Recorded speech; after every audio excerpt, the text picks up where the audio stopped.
샬롬. 성도 여러분, 지난밤에도 안녕히 주무셨습니까? 주님의 이름으로 문안드립니다. TKPC 새벽 묵상에 오신 것을 환영합니다. 오늘은 6월 13일 금요일입니다. 한 가지 슬픈 소식을 전합니다. 우리 김미숙 집사님의 부군이신 고 김삼현 집사님께서 어제 하나님의 부르심을 받았습니다. 장례 예식은 내일 14일 토요일 오전 11시 30분에 하이랜드 퓨너럴 홈 마컴 채플실에서 드려질 예정입니다. 슬픔에 빠진 유가족들을 위해서 기도해 주시고 위로해 주시기 바랍니다. 오늘 통독할 범위는 시편 58편부터 61편까지의 말씀인데요. 먼저 58편과 59편은 다윗의 믹담시 인도자를 따라 알다스엣에 맞춘 노래라는 제목으로 되어 있고, 60편은 다윗이 교훈하기 위하여 지은 믹담, 마지막으로 61편은 다윗의 시 인도자를 따라 현악에 맞춘 노래라고 되어 있습니다. 여기 보시면 익숙하지 않은 단어들이 등장하죠. 사실 오늘뿐만 아니라 시편을 읽다 보면 표제, 제목에 익숙하지 않은 용어들이 등장하곤 하는데요. 예를 들어 깃딧에 맞춘 노래, 뭇 라벤에 맞춘 노래, 그리고 오늘 60편을 보시면 수산 에둣에 맞춘 노래라고 되어 있는데요. 우리 담임 목사님께서 중간중간에 몇 개의 용어들을 설명해 주셨는데요. 정리하는 의미로 용어들을 잠깐 살펴보도록 하겠습니다. 먼저 7편에 이제 시가요온이라고 되어 있는데, 이것은 슬프다 라는 뜻으로 애통의 시라는 의미이고요. 8편에 깃딧이라고 나오는데, 이것은 술틀이라는 뜻으로 포도를 술틀에 넣어 밟을 때 부르는 기쁨의 곡조를 가리킵니다. 9편에 문라벤이라는 용어도 나오는데요. 이것은 아들의 죽음 또는 투사의 죽음이라는 뜻을 가진 곡조를 의미하고, 16편과 56편 그리고 60편에 나오는 믹담이라는 것은 속죄의 송가, 구속의 시라는 뜻을 가지고 있습니다. 그리고 22편의 아이엘렛 샤할은 사슴이라는 뜻을 가진 곡조이고요. 42편의 마스길은 교훈, 깨닫다, 교훈의 시라는 뜻이고, 45편의 소사님은 백합화 곡조라는 의미입니다. 다음으로 53편의 마할랏은 슬픔 등 애조의 성격을 띤 곡조를 가리키고요. 56편의 요낫 엘렘 르호김은 먼 상수리 나무에 앉은 비둘기 혹은 멀리 있는 침묵의 비둘기라는 뜻입니다. 그리고 57편에서 알다스엣은 우리 어제 담임 목사님께서 설명해 주신 것처럼 멸하지 마소서라는 뜻을 가진 선유를 가리키고요. 마지막으로 오늘 범위에 해당하는 60편의 수산 에둣은 언약의 백합화라는 뜻입니다. 우리 여기까지만 함께 살펴보고 이제 오늘 함께 깊이 묵상하며 나눌 말씀 살펴보도록 하겠습니다.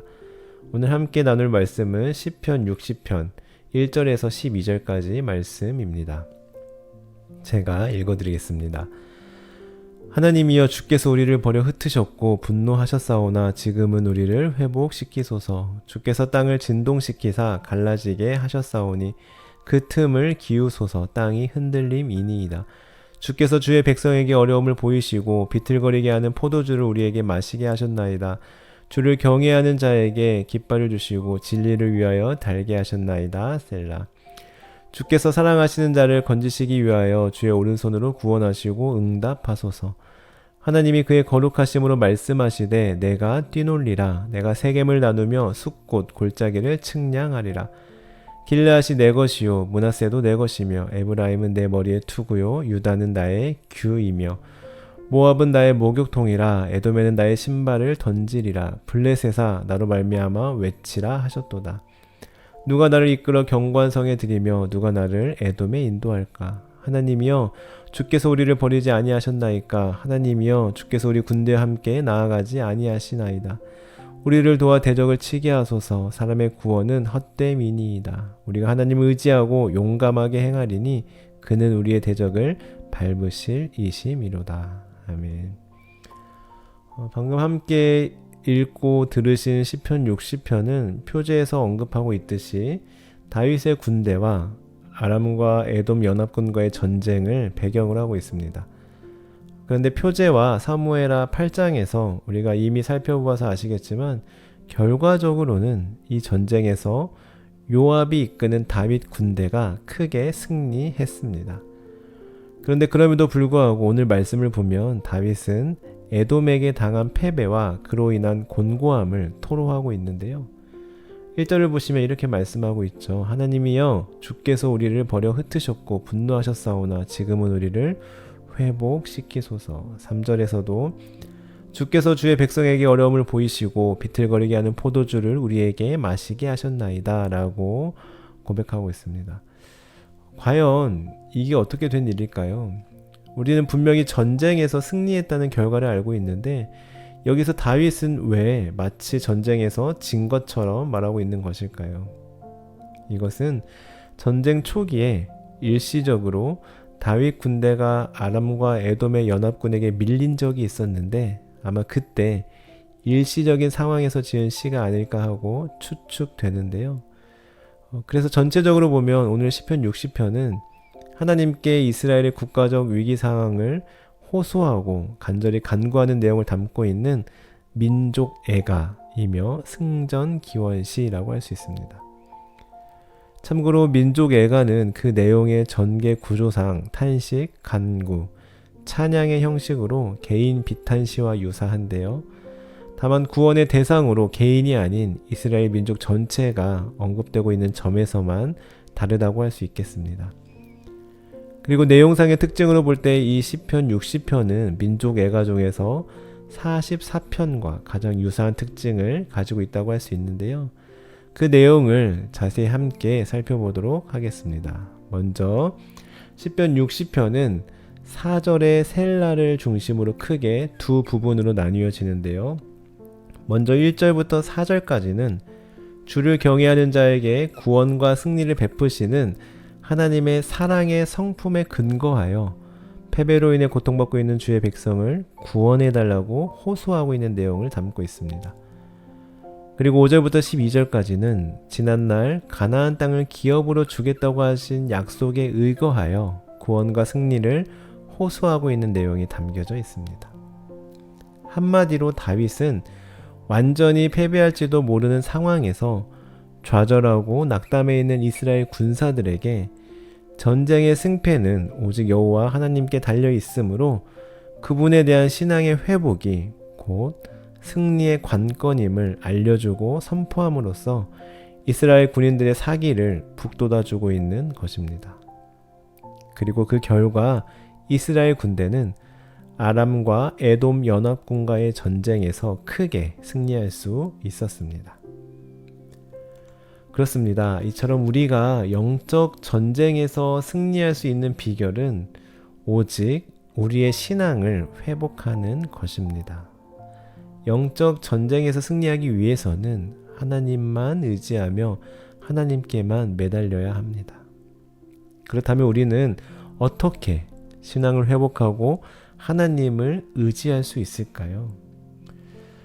우리 가끔 나도 신앙을 회복하고 싶지만 삶이 너무 힘들어서 고달파서 어디서부터 어떻게 시작해야 되는지 어떻게 회복해야 하는지 막막할 때가 있지 않습니까?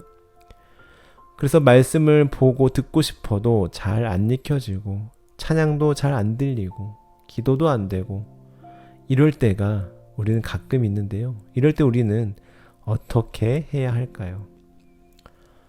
오늘 말씀을 비추어 볼 때 우리는 신앙을 회복하기 위해서는 하나님의 언약을, 하나님의 약속을 떠올려 보아야 합니다.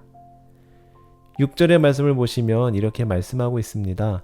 하나님이 그의 거룩하심으로 말씀하시되 내가 뛰놀리라. 내가 세겜을 나누며 숫꽃 골짜기를 측량하리라.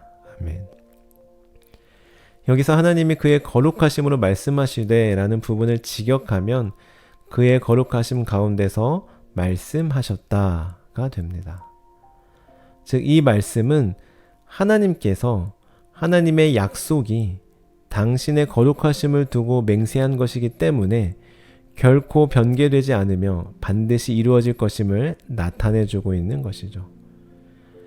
그리고 내가 뛰놀리라 라는 말에서 나는, 이 부분은 하나님 자신을 가리키는데, 이 말은 하나님께서 강권적으로 인간 역사에 개입하시는 것을 의미합니다.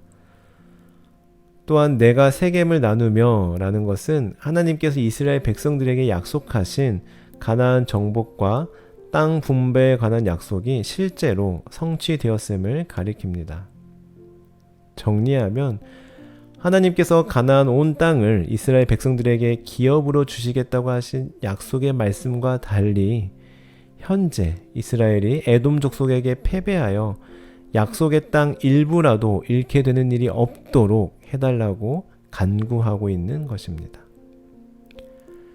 이처럼 우리는 힘들고 어려운 위기의 상황을 맞닥뜨렸을 때 하나님께서 나에게 하신 약속의 말씀을 떠올리며 그 약속의 말씀을 붙잡고 기도해야 하는 것이죠.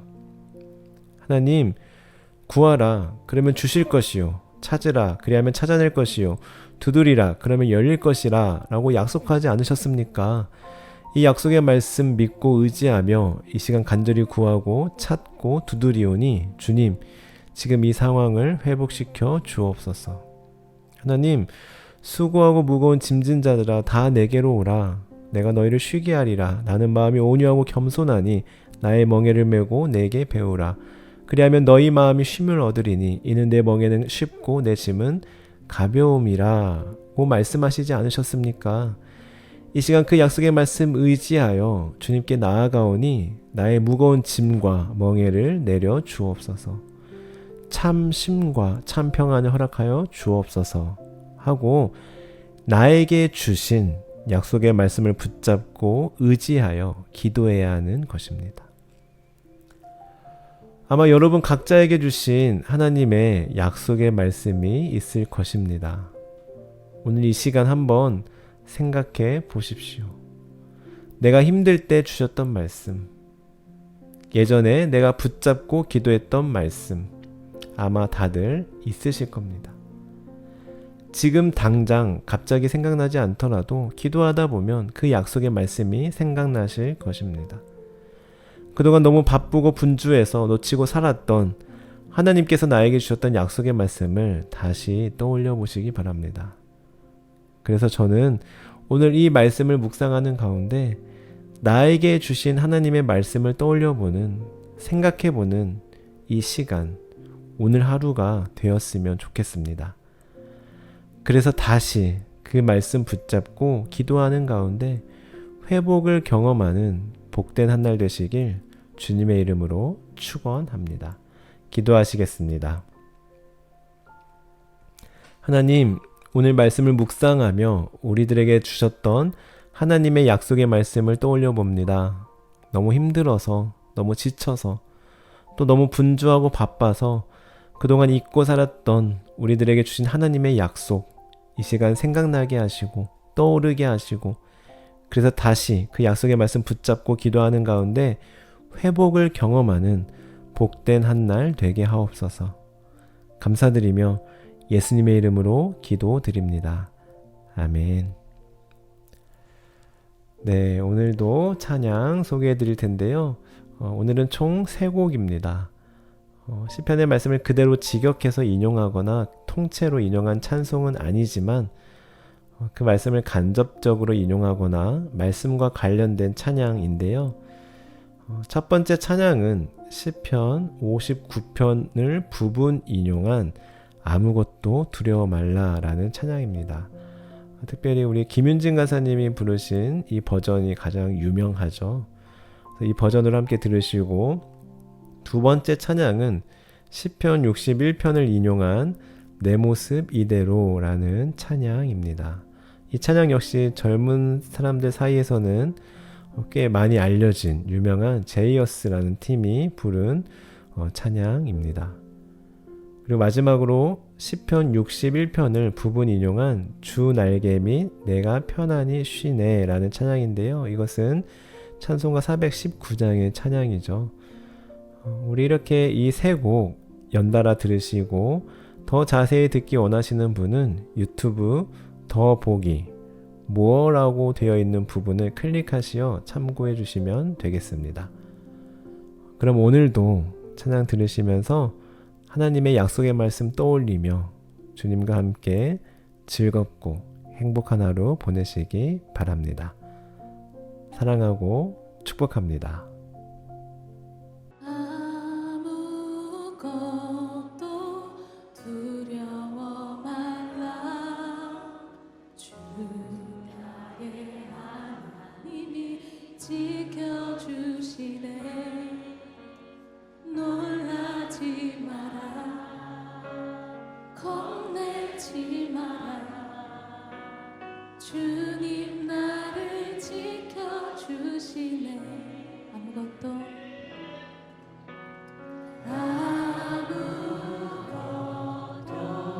두려워 말라. 주 나의 하나님이 지켜주시네. 놀라지 마라. 겁내지 마라. 주님 나를 지켜주시네. 주의 날개 아래 거하는 것,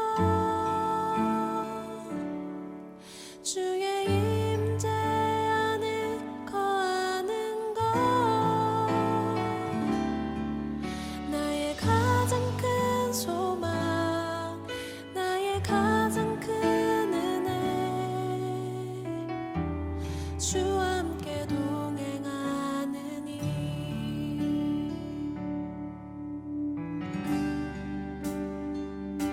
내 모습 이대로 사랑하시네. 연약함 그대로 사랑하시네. 나의 모든 발걸음 주가 하시나니. 주 날개미 내가 편안히 쉬네. 밤 깊고 비바람 불어쳐도 아버지께서 날 지켜주시니 거기서 편안히 쉬리로다. 주 날개